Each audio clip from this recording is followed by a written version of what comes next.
meteorologist Becky Taylor. Well, we're starting off mostly clear this morning. We do have a few clouds trying to work their way in from western Kansas and western Nebraska as well. As we go throughout the morning, we could see a few of those passing clouds, but right now, thanks to these clear skies that we've had overnight and these light to variable winds, we've even had calm winds in many spots. That's giving us a chance to see some patchy frost developing, especially over the next couple of hours or so. Winds are mainly out of the west this morning, running about 5, maybe as high as 10 miles per hour, but in many locations we do have that calm wind, and that's giving us these very cold temperatures starting off this morning. So we're at 35 in downtown Topeka, 31 though in Silver Lake, 30 degrees at Maple Hill. However, the further west that you go along I-70, it does get a little bit warmer. So we're sitting at 35 in Grandview Plaza.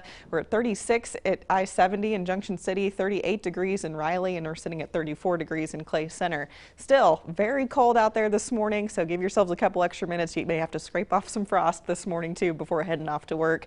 We're sitting at 37 degrees in Holton, 40 degrees though in Emporia, 40 in Alma as well, and we're at 34 degrees in Clay Center and Blue Rapids this morning. So going throughout the rest of today, we'll have a lot of sunshine in store, maybe just a few of those clouds moving through at times, but giving us a really nice day out there with these temperatures in the middle 60s. Overnight tonight will be slightly warmer. We should be in the mid to upper 40s, and then for tomorrow we warm things up into the middle 70s, and that's all thanks to the help of a pretty breezy southerly wind going throughout tonight and into tomorrow. So here's a look at those future winds for you. Will be pretty light today, mainly running about 5 to 10 miles per hour at the most, maybe slightly higher in our eastern counties, but going throughout tonight, that's when our winds really start to increase for us. After midnight and into the early morning hours tomorrow, could see winds sustained around 20 to 25 miles per hour with gusts around 35 at times, and that's right ahead of our next cold front that comes through the afternoon. Winds shifting to the north behind that front.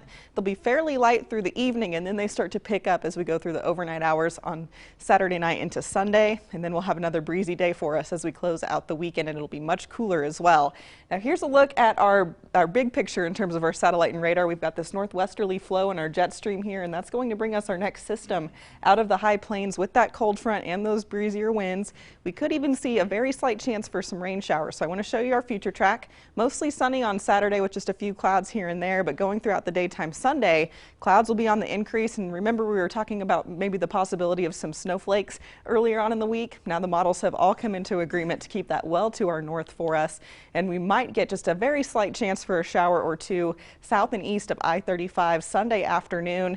Not a very good chance, but it is there, so we may get lucky enough to see a few sprinkles or rain showers coming up late in the day on Sunday.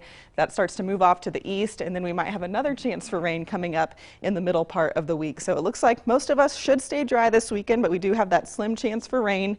Temperatures dropping well back into the 50s again by Sunday.